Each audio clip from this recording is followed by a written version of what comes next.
تو وہ کیا غلطی تمہاری؟ تم کہہ رہے ہو کہ میرا اللہ بڑا مہربان ہے، بڑا رحیم ہے، بڑا کریم ہے، تو اس نے کیوں نہیں معاف کیا تمہیں؟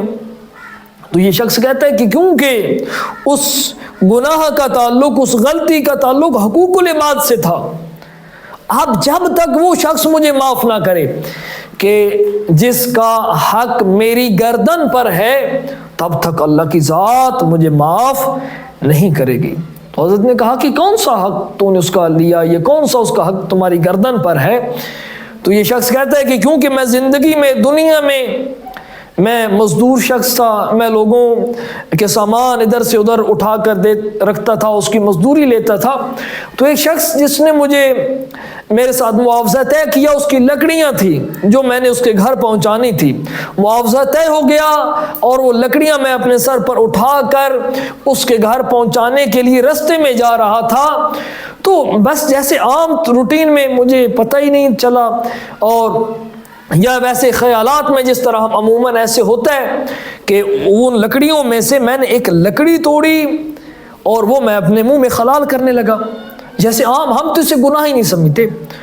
تو کیونکہ وہ اس کی ذاتی مال تھا، اس میں میرا تصرف اس کی اجازت کے بغیر جائز نہیں تھا، وہ ایک لکڑی جو میں نے وہاں سے لی اور اپنے منہ میں حلال کے لیے وہ بھی لی، تو اس کا عذاب میں اب تک بھگت رہا ہوں۔ اب جب تک وہ نہیں آئے گا، وہ معاف نہیں کرے گا، تب تک پروردگار معاف نہیں کرے گا۔ اب آپ اندازہ لگائیں کہ یہی ہم لوگ ہیں، بازار میں جاتے ہیں، اتنی چیزیں خریدنی نہیں ہوتی جتنی ویسے ہم ریڑھی سے یا دکان سے چلتے پھرتے کھا لیتے ہیں، تو وہ کیا ہم اس کی اجازت سے یہ کر رہے ہیں؟ تو یہ دیکھیں نا، پروردگار نے ذرے ذرے کا حساب لینا ہے، اور اس میں یہ تمام چیزیں حقوق العباد انتہائی سخت ترین ہیں۔ اب بعض روایات میں ہے کہ ایک گناہ معاف کروانے کے لیے معصوم فرماتے ہیں کہ ایک انسان کو 700 نیکیاں دینی پڑیں گی۔ یعنی اندازہ لگائیں کہ اب جب اللہ کی بارگاہ میں گئے تو وہاں کون سی نیکیاں ہماری؟ وہ نیکیاں ہیں کہ جو مقبول ہیں، وہ نمازیں لے کر گئے جو مقبول تھی، ریاکاری سے بچ کر تھیں، ان میں ریاکاری شامل نہیں تھی، اس میں خشوع اور خضوع تھا۔ وہ روزے لے کر بھی جو ماہ مبارک کا مہینہ چل رہا ہے، تو کیا ہے لعلکم تتقون، یہ متقی بنانے کے لیے اللہ نے روزے فرض کیے ہیں۔ تو کیوں آپ کیسے متقی بنے گے؟ ایسے تو نہیں کہ لوگوں کے حقوق بھی کھا لیتے ہیں۔ ابھی ماہ مبارک کا مہینہ ہے، آپ دیکھ لیں کہ ابھی ہمیں اگر حقیقی معرفت ہو جائے کہ دین کس کا نام ہے، شعور کس کا نام ہے، یہ دینی یہ جو ہم روزہ رکھ رہے ہیں اس کا فلسفہ کیا ہے، نماز پڑھ رہے ہیں اس کا فلسفہ کیا ہے، آپ یقین مانیں یہ ہمارا معاشرہ جنت بن جائے۔ اب جیسے ہی ماہ مبارک آیا، ہر چیز کا ریٹ ڈبل ہو گیا۔ جو چیز آپ کو 10 روپے کی مل رہی تھی اب وہ 50 روپے کی ملے گی۔ کیوں؟ رمضان المبارک ہے، لوگوں نے خریدنی ہے۔ وہی کھجور جو آپ کو ماہ مبارک سے پہلے کم ریٹ پر مل رہی تھی، اب وہ زیادہ ملے کیونکہ اس سے روزہ افطار کرنا ہے، تو لوگوں کی مجبوری ہے، انہوں نے لینی ہے۔ تو اب ایک غریب کی پہنچ سے یہ چیزیں دور ہو گئیں، تو اس کا کیا جواب دہ ہم نے نہیں ہونا؟ کیا ہم نے روزے پروردگار نے اس لیے ہم پر فرض کیے کہ ہم جی بھر کر کمائی کر لیں مہینے میں، اس مہینے میں؟ پروردگار تو کہہ رہا ہے کہ من قبلکم لعلکم تتقون، کہ تم سے پہلے والوں پر بھی میں نے یہ روزے جو تھے اس لیے فرض کیے تھے کہ وہ کیا بن جائیں؟ متقی، اور تم پر بھی فرض اس لیے کیے ہیں کہ تم متقی بن جاؤ۔ تو وہ کون سا تقوی ہے، وہ کون سے متقین ہیں؟ جو حقیقی معنی میں وہ لوگ متقی بنتے ہیں، وہ اس ماہ مبارک کی فرصت سے خود اپنے نفس کا محاسبہ کرتے ہیں، جس میں سب سے پہلا حقوق العباد ہے۔ حقوق العباد کوشش کریں آج اس دنیا میں جن کا حق میرے اور آپ کی گردن پر ہے اس کو اسی دنیا میں ادا کریں۔ آج معافی مانگ لیں ان سے، کسی کی دل آزاری کی ہے، ابھی وقت نہیں ہے میں اس پر مفصل گفتگو کروں، ایک چھوٹا سا واقعہ آپ کی خدمت میں عرض کر دیتا ہوں، شاید کسی سننے والے کی زندگی بدل جائے۔ ایک شہید کا واقعہ ہے کہ معروف طویل واقعہ میں اسے انتہائی مختصر آپ کی خدمت میں بیان کرتا ہوں کہ وہ جب شہید ہوئے، اب شہید کے بارے میں کیا روایات کہتی ہیں کہ شہید کے خون کا قطرہ زمین پر بعد میں گرتا ہے، وہ پہلے جنت میں پہنچ جاتا ہے۔ یہ شہید ہیں جو ایک بہت بڑی آیت اللہ کسی اپنے دوست کی خواب میں پھر آ کر یہ منظر بتاتے ہیں کہ وہ کھڑے ہیں وہاں پر، ان کے ہاتھ میں وہ جنت کی رسید ہے، لیکن اس پر ایک جگہ پر ریڈ لائن سے کچھ لکھا ہوا ہے، یعنی کہ وہ انٹر نہیں ہو سکتے۔ جب باقی اپنے دوستوں کی وہ رسید دیکھی تو اس پر وہ ریڈ لائن نہیں تھی۔ اب یہ پریشان ہوئے، اپنے دوستوں سے پوچھا، انہوں نے کہا اسی سے جا کر پوچھو جس نے یہ رسید دی ہے۔ اب جب گئے تو انہوں نے کہا کہ تمہارے ذمہ کسی شخص کا حق ہے، یعنی حقوق العباد تمہاری گردن پر ہے، اب جب تک وہ حق ادا نہیں ہوگا یہ ریڈ لائن تمہاری اس رسید سے نہیں ہٹے گی اور تم جنت میں نہیں جا سکتے۔ اب وہ شہید آ کر اپنے دوستوں سے کہتے ہیں، اور جب ان کے دوست جاتے ہیں ان کے محلہ میں جاتے ہیں کہ کسی طرح اس شہید کی یہ جو گردن پر حق ہے وہ ادا ہو جائے اور اس کی مشکل آسان ہو جائے، جب وہاں پر جاتے ہیں تو وہ لوگ کہتے ہیں کہ شہید تو بہت نیک اور صالح شخص تھے۔ اب پریشان ہے کہ پھر اس کی گردن پر کس کا حق ہے، لیکن ایک جو ان کے بہت قریبی دوست تھے انہوں نے کہا کہ جب ہم سکول میں پڑھتے تھے وہاں پر ایک بچی بھی پڑھتی تھی، ایک عورت بھی، لڑکی بھی پڑھتی تھی، تو اس کی کسی عیب کا اس شہید کو پتہ چل گیا، تو انہوں نے وہ سب کو بتا دیا، یہ کسی کو بتایا تو پھر وہ بات آگے پھیل گئی، تو وہ ایک عورت ان سے ناراض تھی، جب اس کا وہ پتہ چلا تو اسے سکول سے نکال دیا گیا۔ تو اب یہ سمجھ گئے کہ یقیناً وہ اسی عورت کا حق ان کی گردن پر ہے۔ اب گئے یہ آیت اللہ جو تھے اور ان کے ساتھ دوسرے لوگ اس عورت کے گھر، انہوں نے کھانا وغیرہ دیا، پانی دیا، اس کے بعد مختلف شہداء کی باتیں ہونے لگیں۔ ان باتوں میں انہوں نے اس شہید کا تذکرہ بھی کیا کہ آپ کے شہر کا فلاں شخص بھی شہید ہے۔ تو اب جب اس کے کانوں پر اس کا نام پڑا تو اس نے تنزن کہا کہ وہ بھی شہید ہے، یعنی جس طرح کہتے ہیں کہ وہ اور شہید۔ تو اب وہ سمجھ گئے کہ واقعاً آج بھی اس کے دل میں اس کے لیے نفرت ہے۔ تو اب ان آیت اللہ نے تمام وہ واقعہ جو تھا خواب کا وہ اس عورت کو بتایا اور کہا کہ آپ انہیں معاف کر دیں۔ کیوں معاف کر دیں؟ کیونکہ وہ منتظر ہیں، صرف آپ کا حق ان کی گردن پر ہے، اللہ کی ذات نے انہیں معاف نہیں کیا۔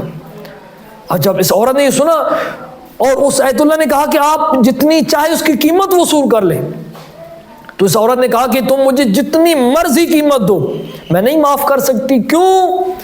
کیونکہ اگر وہ شخص مجھے تنہائی میں میرا عیب بتاتا تو میں شاید اپنی اصلاح کر لیتی، یا نہ بھی اصلاح کرتی تو لوگوں میں میرا مذاق نہ ہوتا، تمسخر نہ میرا اڑتا۔ تو اس کے بعد میں نے جتنی اچیرن زندگی گزاری ہے تو میں تو قیامت تک معاف نہیں کروں گی۔ اب آپ بتائیں کہ ہم آئے دن چاہے روزے کی حالت میں ہیں کتنے لوگوں کا مذاق اڑاتے ہیں، کتنے لوگوں کی دل آزاری کرتے ہیں فقط اپنے دل کو سرور پہنچانے کے لیے، اپنے زبان کے لیے۔ اور اسی لیے معصوم کہتے ہیں نا کہ قیامت کے دن جہنم میں سب سے زیادہ لوگ اپنی زبان کی وجہ سے جائیں گے۔ تو یہاں پر مومنین کرام، ناظرین کرام، ہمیں سب سے زیادہ توجہ کس چیز پر دینی ہے؟ جہاں پر ہم نے حقوق اللہ کو دیکھنا ہے وہیں پر حقوق العباد کو بھی دیکھنا ہے۔ اب حقوق العباد کا یہ ہرگز مطلب نہیں ہے کہ انسان حقوق اللہ کو چھوڑ دے، حقوق اللہ کو ترک کر دے، ان کی اہمیت اپنی جگہ پر موجود ہے، لیکن حقوق العباد اس کی خود پروردگار نے بہت زیادہ تاکید کی ہے، اہل بیت علیہ السلام نے بہت زیادہ تاکید کی ہے۔ تو لہٰذا ہمیں ہر دن یہ سوچنا چاہیے کہ آج کسی شخص کا حق میری گردن پر تو نہیں، آج میں زندہ ہوں، میں جانتا ہوں کہ فلاں شخص مجھ سے ناراض ہے یا فلاں شخص کے ساتھ میری طرف سے زیادتی ہوئی ہے، تو آج میں اس سے جا کر معافی مانگ سکتا ہوں۔ آج آسان ہے، آج مشکل نہیں، اٹھیے ارادہ کیجئے، کوشش کیجئے. آج کسی سے معافی مانگنا آپ کے لیے مشکل نہیں ہے. معصوم فرماتے ہیں، پیغمبر اکرم فرماتے ہیں، اگر معافی مانگنے سے تم سمجھ رہے ہو کہ تمہاری عزت میں کمی آئے گی تو تم معاشر کے دن میں محمد مصطفیٰ کی عزت سے اپنی عزت لے لینا. آج ہمارا نفس ہمارا جو ہے وہ یہ کہتا ہے کہ تمہاری اس میں بےزتی ہو جائے گی، تمہاری شخصیت کم ہو جائے گی. نہیں ہوگی بھائی، پیغمبر گارنٹی دے رہے ہیں. کسی کو معاف کر دینا، کسی سے معافی مانگ لینا. آج خود اپنی گردن سے آپ نے لوگوں کے حقوق کو اتارنا ہے، بریو ذمہ کرنا ہے خود کو. کل آپ کے پاس وقت نہیں ہوگا. تو مومنین اکرام اس پر مفصل گفتگو اور بھی ہو سکتی ہے کیونکہ وقت نہیں ہے. تو بہرحال ہمیں ماہ مبارک کا فلسفہ یہی ہے کہ ہم جہاں پر حقوق اللہ کی پاسداری کریں وہیں پر حقوق الناس، حقوق العباد کا بھی خیال رکھیں. پروردگار عالم ہم سب کو اپنے ساتھ مربوط لوگوں کے حقوق ادا کرنے کی توفیق عنایت فرمائے. والسلام علیکم ورحمۃ اللہ وبرکاتہ. ماشاءاللہ، بہت ہی خوبصورت انداز میں قبلہ صاحب نے حقوق العباد کی وضاحت کی اور بالکل ہمیں اس طرح ہی کرنا چاہیے. تو قبلہ آپ کا بہت شکریہ کہ آپ نے اپنے خصوصی ٹائم سے ہمیں ٹائم نکال کر دیا. تو آپ کا بہت شکریہ. تو ناظرین، آپ نے بہت ہی اچھے انداز میں سنا ہوگا کہ علامہ صاحب کیا فرما رہے ہیں اور ہمیں کس طرح عمل کرنا چاہیے. تو نقوی میڈیا نیوز چینل نے ایک ٹرسٹ قائم کیا ہے غرباء مساکین کی مدد کے لیے. تو ان کے اکاؤنٹ نمبر بھی آپ کو اسکرین پر نظر آ رہے ہوں گے. تو جو لوگ غرباء مساکین کی خوشیوں میں شامل ہونا چاہتے ہیں، ان کو اپنی خوشیوں میں شامل کرنا چاہتے ہیں، تو وہ حضرات لازمی ہمارے ساتھ رابطے میں رہیں تاکہ ہم جتنا ممکن ہو سکے، جتنا جلدی ہو سکے، ان تک مستحق افراد تک ان کا جو ہے ہمارے پاس امانت ہوگی، ان تک جتنا حداً ممکن ہوا ہم پہنچا سکیں گے. تو جتنا جلدی ہو سکے آپ بھی ہمارے ساتھ کانٹیکٹ، ہمارے ساتھ رابطے میں رہیں تاکہ ہم ان کی امانت جن کی ہے ان تک پہنچا سکیں. ہمیشہ ہنستے رہیں، مسکراتے رہیں. اللہ حافظ.